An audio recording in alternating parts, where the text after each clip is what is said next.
I'm out here with Blue. Me and Blue out here outside the Apollo. Let me know if y'all can hear me. We got a little, not the most professional setup. We not. This is unexpected. We're actually, It's impromptu. It's yeah, impromptu. You know what I'm saying? We're going with the moment. The magic is in the moment. You feel me? So we are capturing a momentous moment in time and bottling lightning in the bottle and sharing it with the audience so we can share this enthusiasm and this excitement for this moment with our family, which is y'all.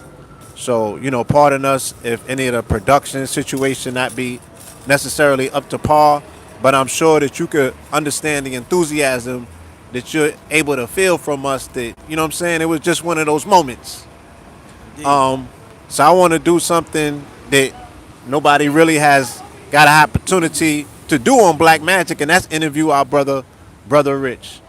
The brother's about to have once again a very momentous moment in time, and I just want to catalog what it means for the culture. You feel me? Yeah. Right. So you could put that. We just gonna have to bring it. Yeah, nah, we gonna have to bring it back and forth. So yeah, you can ask your question then. Yeah. So here we are. We are standing in front of the world famous Mark Oh yeah, 125, cause right? that's where we used to be at. Yeah. Back in So the reason why this location is so memorable and monumentous, this is kind of where it all started out. Shout out to our brother Sarnetta, House of Consciousness. Sarnetta would be set up right here. You feel me? Our brother Nova and his father, Jack Jack Felder. Felder, would be set up right Yeah. there. And me and Red would be set up right there. You know what I'm saying? Rich has definitely always been on the block coming through. Then he went and he set his situation up in Brooklyn, and as you guys know, the rest is history.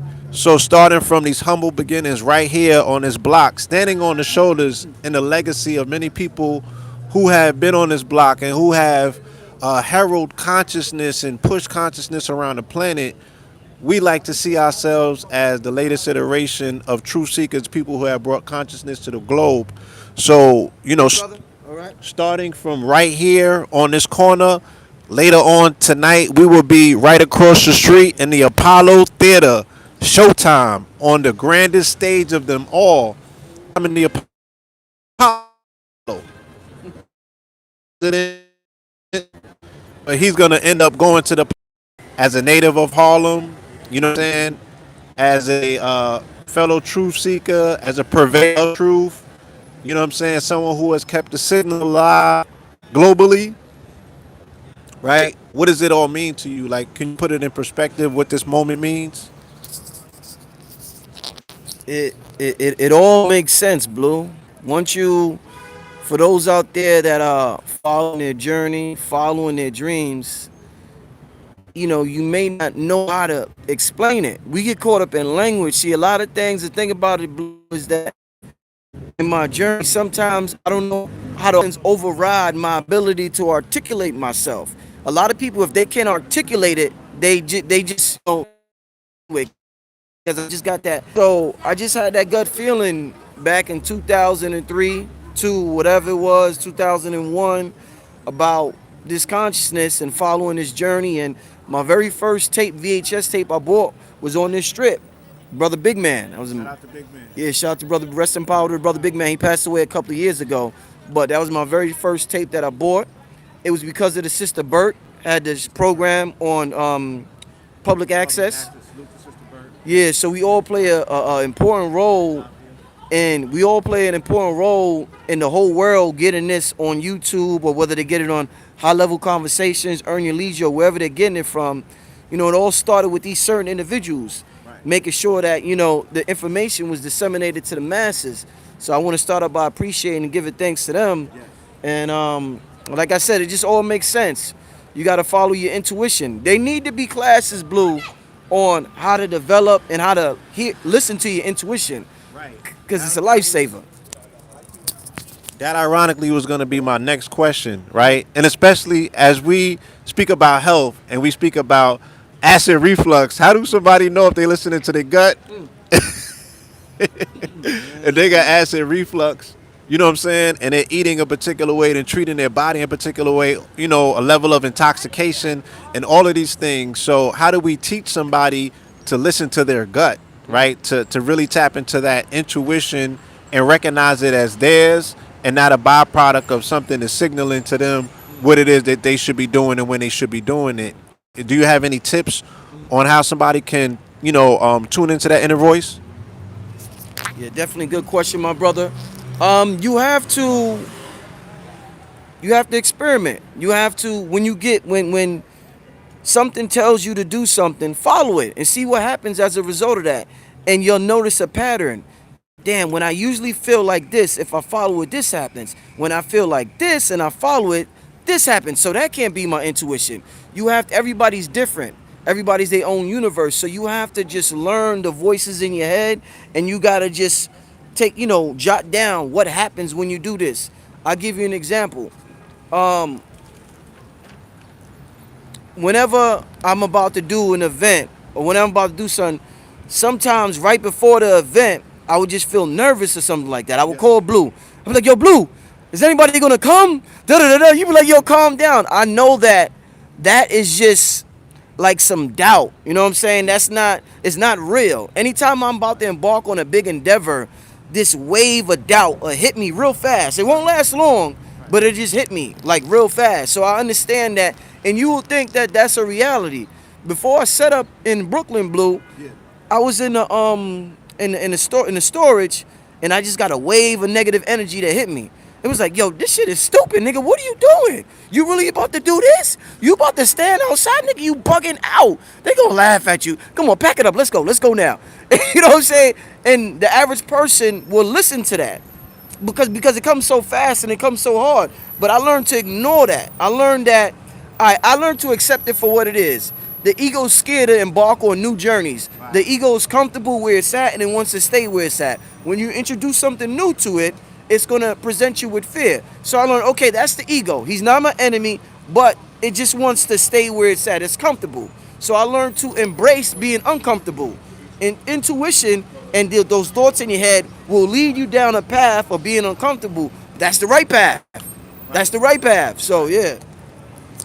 So that's, we should be cueing people to look for the discomfort in their prompting. If there's something internal that's prompting them to do something, the more uncomfortable it feels, the more beneficial the payoff might be, because you could be getting over that hurdle of what's called fear, which is false evidence appearing real. And then once you dissipate that, then it's like you embark on a whole new journey. The whole world is your oyster. So just like you did last time, you segued into my next question, and my next question was going to be, again, before there was YouTube, we started out here on these curbs, on these streets, disseminating information, and sometimes it'd be one sale, sometimes it'd be two sales, sometimes it'd be 30 degrees outside. You feel me? This is before it became international fanfare. We were simply attempting to reach our neighbors, people right here in our community, or people that came to these avenues that, from around the world, but, you know what I'm saying, we wanted to keep that candle lit. You feel me? Was there anything else internally that you was able to grab onto when you had to look at yourself in the mirror and be like, am I really doing it? Like, did you factor in your mother? Did you factor in the ancestors, historical figures, continuity of legacy? Would any of those things kick in? Passion played an important part of it. People talk about being motivated, but the motivation doesn't last long and it runs out eventually, and it goes away and it comes back and it goes away and it comes back. But when it runs out, your self-discipline has to kick in, and one of the ways for your self-discipline to kick in is for you doing something you're passionate about. So you just keep doing it. There was days when it was pouring outside, raining, and if I wasn't passionate about what I was doing, I would have just thrown in the towel. So I learned that you have to do something that you're passionate about, and it's always in the back of my mind that my mother instilled this in me as a young man, the teachings of the Honorable Minister Louis Farrakhan and the Most Honorable Elijah Muhammad, to be, to be strong in what you do, to be confident in what you do. And when you see the Nation of Islam, them brothers back in the day, they look, they strong, they firm. So I carry myself like that, and I thank my mother for instilling those teachings in me, and you know, just never giving up. Also, my uncle played an important role. So we always talk about honoring the ancestors. I got to give a shout out to my uncle Charles Merritt, my mother Adrian Merritt, you know, my grandmother Ivana Merritt, you know, my father. I never got a chance to meet him, Richard Swift, but my whole family, my ancestors who gave me certain DNA to be where I'm at today, Blue. So that's a wonderful, insight into great beginnings, into initially putting the foot down on the pavement, because I say the magic is in the momentum. So once you get moving, things start happening. But people normally have the passion to get started and then they hit a bump, right? Or then life happens, right? When I look at you, I know I'm like, damn, this is a brother I met in the early 2000s. You know what I'm saying? Very few people are left during that era, that are still standing, and you're doing what you're doing at a level. I definitely want to tell you that. You know what I'm saying? You've been on a tear this year, and kind of outpace. I don't really consider it competition, but people that are attempting to do to the things that it is that you do to come natural. You put a gulf between you and that, and really, honed out and etched out a space for yourself. So when a person's passion runs low, what else are they able to draw upon? You know what I'm saying? To give them the incentive to go even harder than they initially was when they first came to it. I'm gonna tell you the truth, Blue. It's bigger. It's bigger than this vessel, man. It's my higher self. I'm not even consciously in control of this anymore. In terms of what I have been doing, my higher self just has completely taken over, which is me. It's not like I'm outside entity has possessed Rich. No, I'm talking about we're multidimensional beings. This is just a small percentage of who we are. But Blue, man, I would have been gave up. I just can't at this point. If I wanted to give up, I couldn't. Giving up is harder than me going hard. You know what I'm saying? Let me say that again. Giving up is harder than me going quote unquote hard. That shit is hard it's impossible. Right. You locked in. I'm locked in. It's harder to go than it is to go. I'm locked in, Blue. I'm locked in. I'm telling you, Blue. It's a calling, and when it's calling you, it'll haunt you. Your calling will haunt you. You can't leave that calling, Blue. So, I got the calling. And I told you specifically when 2022 started. I was like, yo, Spirit told me to go hard with the esoteric information, and I haven't stopped yet. Like, it is what it is, and it's very. I'm just thankful. But to answer your question, yeah, my higher self is just. I submit it to my higher self, and I'm allowing my higher self to do what it got to do. Right. So, speaking of legacy, speaking of passing the baton, speaking of the continuity of consciousness and things being raised to higher levels tonight, we get to see our brother 19 Keys, come full circle, and something that I met the brother March 11th, 2017, right here on 125th Street. And no, we brought him to your crib to do the interview. I met him the day before. Oh, you met him the day? Okay. Yeah, the day before he sat down to do the interview, we met him up here in Harlem. You know what I'm saying? That was the Sonetta TV Awards during that weekend? Was it that? Nah, it was before that. Okay. Right?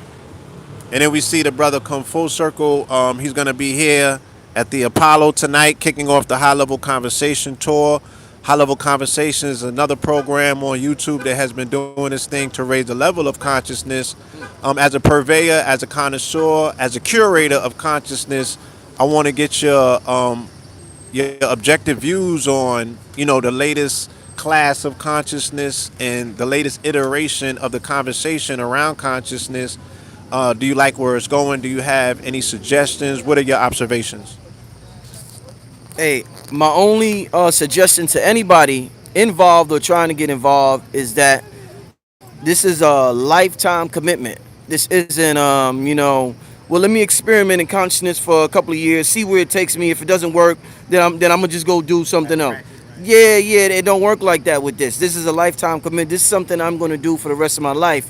Now, in terms of Keys has taken it to a whole nother level, production level. I told Keys years ago, I said, yo, his aesthetics. I remember when he was doing the BWO and the promotion, I was like, I've never seen nothing like that.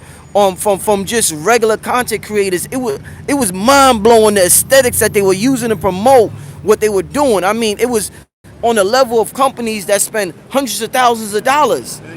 So he believes in him so much, in himself so much, he's gonna invest in himself. Most people don't believe in themselves enough. If I told somebody, yo, it costs $300 to promote on my page, they won't even spend $300 to promote on a page that has 500,000 followers. They be like, hell no. Man, listen, Keys really believes in himself. It's not just talk like some people. The brother is really doing it. I'm proud of the brother. It's good to see where the brother's at. And I just look forward to, we just had a conversation with his sister about getting, I don't want to say the name, but yeah, it's just going to get bigger and bigger. So shout out to 19 Keys. Thank you for inviting me to the Apollo. And I look forward to making history, interviewing the brother on the stage. And I'm going to come with the fire questions, family. So today we also have, a good brother with us that I consider to be, the future of consciousness, the latest iteration of genius to come amongst our community.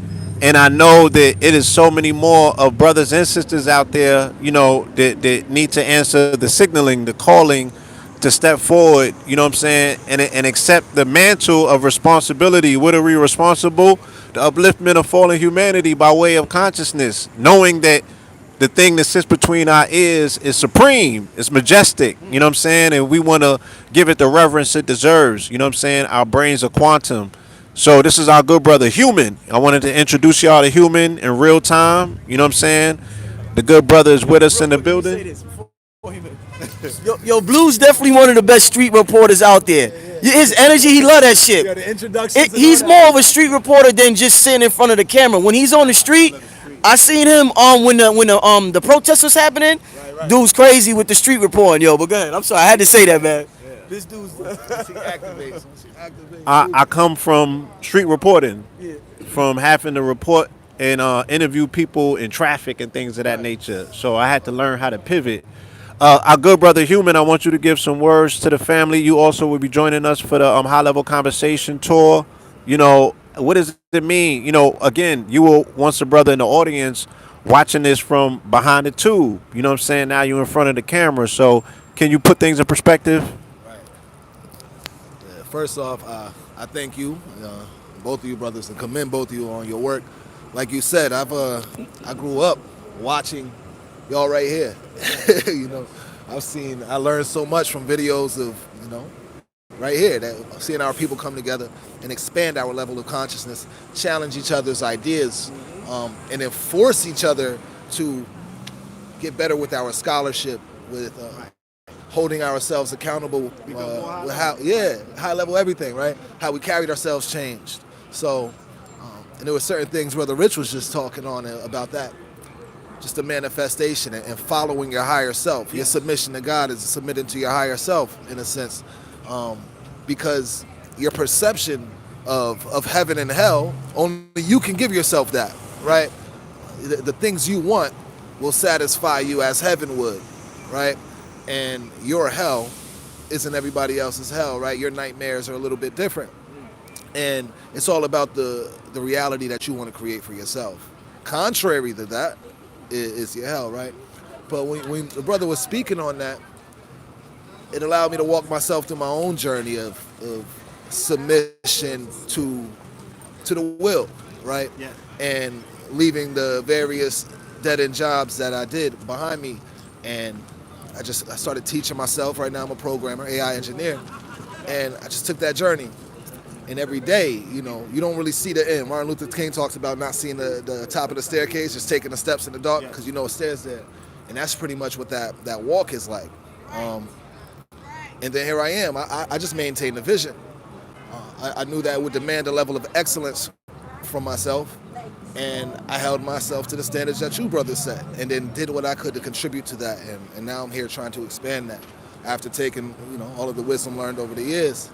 And yeah, we're here, so can't drop the ball now that we're here, you know what I mean? Right. What can we expect coming up from you? For me, we got a number of programs coming, AI oriented, a lot of stuff trained on our consciousness, our great teachers, leaders, our sacred texts, our history. The goal is to create these education systems for our youth so that, as more homeschooling and AI schooling is going to become a norm, we want to be able to curate these curriculums for our youth. So that's a high priority right now for me. And also just to keep the team high level, keep us all in the future. Taking all of this technology and making it applicable for everybody in our circle. You know what I mean? Right. So again, my brother, we want to thank you. You know what I'm saying? We look forward to everything that you have to bring us. You know what I'm saying? And definitely, tune into our good brother Human. You feel me? And yeah, we look forward to it, man. So, brother Rich, our good brother Rich, I'm gonna wrap it up because I know that we all got things that we need to tend to. Put the camera. Yeah, I want to just before we get out of here, I want to ask Blue one quick question. You see Blue with the all white on. In terms of having product, Yes. I remember one day Kanye was on the Breakfast Club and he talked about how important product is, and Charlemagne was like, "Why don't you just be a revolutionary? The revolutionaries didn't have product." And Kanye was like, look at their family, or look at this, or something he said to that story. But he was talking about how important product is. Now, Blue, you've been on this Goldwater wave a long time ago. Long time ago. Long time ago. You've been on the CMOS wave. Long time. I'm talking about over a decade. Well over a decade, brother. Yeah, my CMOS endeavor started 2009, November 14th. Shout out to King Simon. Oh, they can't hear you. They can't. Oh. But listen, what my question is, what the hell happened in your mind, Blue, where at the young age you said, I'm going to get... How was you able to tap into the quantum world and pull down something that the whole world will react to 15 years, 20 years later and see it before everybody else seen it, my brother? I was inspired by entrepreneurs around me, people who I saw being independent and self-reliant on what it is that they do. I decided for myself a long time ago that I needed to do for self. You know what I mean? Especially taking the direction that I took. I was the first one to jump off the porch in terms of saying I'm just going to be conscious 24/7. You know what I mean? And pursue this. And I knew I couldn't necessarily go to a gig and do that. I couldn't be in somebody else's household doing that. So I wanted to be an entrepreneur. I wanted to add on to the legacy of what my mother and Sabi did. That's where the CMOS thing came from, and that's where the minerals came from. Because I'm like, they cured AIDS. What can I do that's different? And they work with herbs. I don't want to do necessarily the same thing they did. I wanted to do something different. So even Sabi, he did powder CMOS. I started with gel first, and then I went into a drink. I wanted to do something. I wanted to do something that wasn't being done, rather than just do something that somebody else was doing and say I'm doing the same thing.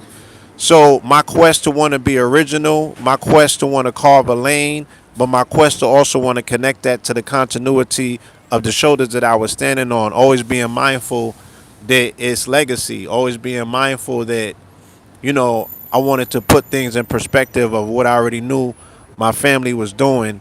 And then I found a way, to, like, the media thing came from me wanting to respect my father and his well wishes, and the health thing came from me respecting my mother and what she would have wanted to see us do to continue the legacy. And I found a way to put them two together. So that was it. Just like honoring legacy, bloodline, and my own internal calling to want to be a healer to the degree that I wanted to do it. You know what I'm saying? I wanted to transact. I had my own reasons why I wanted my people around me to drink CMOS, and I had my own reasons that I wanted to bring gold to the population. So shout out to Dr. Delbert Blair. He played a major part as well in, the manifestation of us working with gold as a mineral. His introduction of it was overly convincing, but I couldn't get in the game with him, so I had to do my own thing. One more question. Salute. Yeah. One more question, Blue. How influential and how important, and you're talking to the majority of black men out there that didn't have the privilege of growing up with a dad for whatever reason. Some dads left. Some dads, had beef with the baby moms, and she did some grimy shit. Some dads passed away. Some dads was just deadbeat. But for whatever reason, a lot of homes with fathers not in it. I never had an opportunity to grow up with a father, and I seen what type of brother you became, and I seen how influential you have become in this world. What advice would you give to the brothers out there that's having seeds right now, that may be having problems with their baby moms, that may be thinking about getting married? Talk to the brothers out there and the importance of growing up with a pops and a moms in your life, my brother. Thank you for this question. Man, I don't want to cry.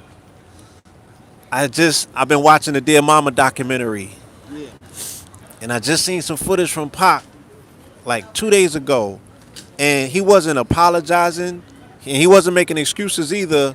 But his whole thing was like, look, I ain't have a daddy to teach me none of this. You know what I'm saying? I had to learn on the go. You know what I mean? And the men in his life wasn't always necessarily giving the best examples. You know what I'm saying? His mother was a crackhead. Somebody was feeding her, you know what I mean, her thing, her fix. And I sat back and I put that in perspective, and I thought about how many brothers that I grew up with that didn't have their fathers, who are literally in their children's lives to this day, whether from a singular space or as a couple.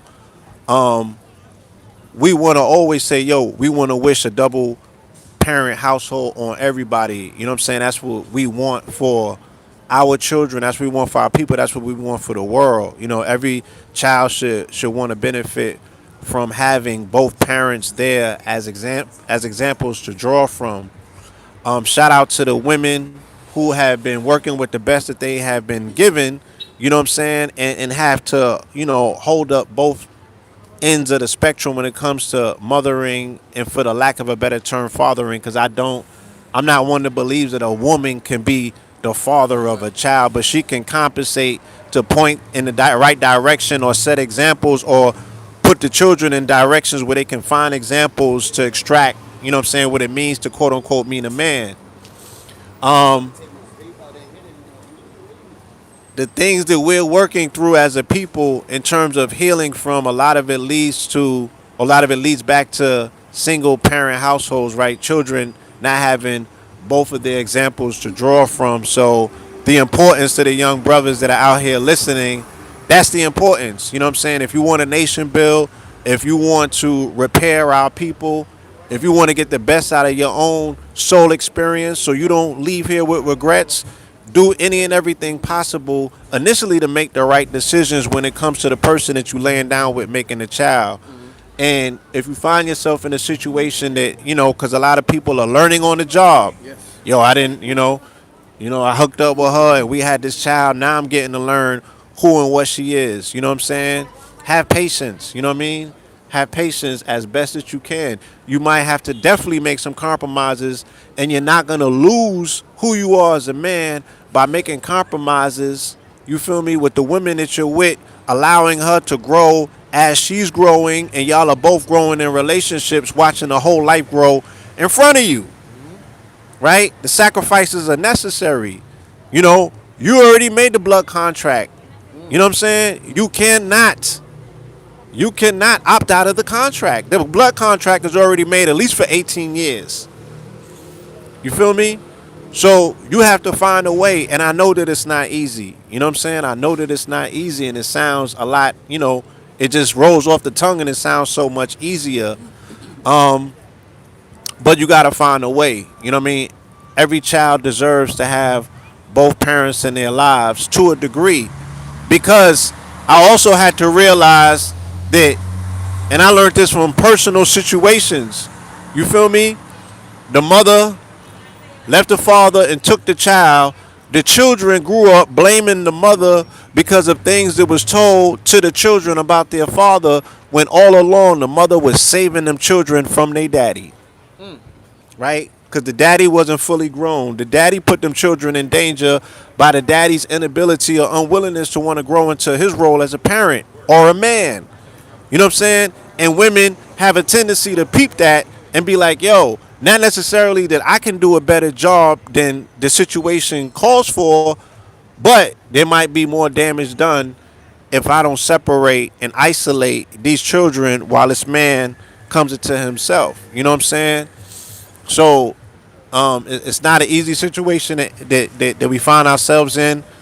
But my personal opinion, and it's only personal, I just think that children can benefit exponentially from a two-parent household, especially if that household is one based on loving, and it don't gotta be perfect. You know what I'm saying? Children should see you working it through, but you know that work that you do, working it through, should be in one in which you practice discipline. I still remember fights my father had with my mother when I was 2. Serious? Like it was just clear, bright. I could draw the picture, and it overshadows the good times because it was traumatic, right? The trauma of seeing, your mother in ways in which she might feel like she's in danger from the person who you seen initially was her God, her hero. You know what I'm saying? And now this person is treating your mama like a stranger because she feel like she's in danger. You know what I mean? That puts you in a precarious place. No child should be in a place where they gotta they gotta pick between mama or dada. You feel me? So that's a personal piece, my brother. Peace, Black God. Peace. On On star, okay. On star, my Yeah, I God. didn't interrupt. I just gotta listen. Peace. If you're watching this, you are successful. If you can hear his voice, you are successful. That's my God. Listen, spirit being matter, God first, Allahu Akbar, whoever it is you come to, wherever it is you come through, that top-notch force is always with you, supporting everything that you think about, everything you speak about and be about. You're going to tell on yourself first, so it might as well be love and affection and building a community. Thank you for Thanks all the indeed. work. Thanks for the energy. You're ready. This our brother. He's a masterful lyricist, a masterful artist, a dancer. I just seen you got a new video the other day. Who was it with again? Right now we still in the works right now, but shout out Danny Lay. The Danny song Lay. is tasty, great sister, beautiful daughter, great family. Yes.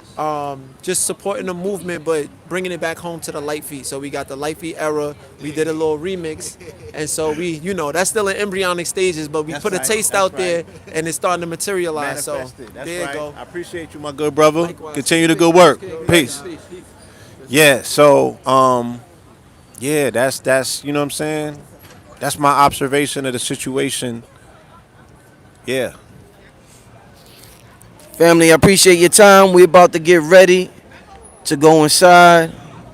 All right? Y'all have a good time and y'all enjoy the rest of your night. See y'all in a little while. Peace.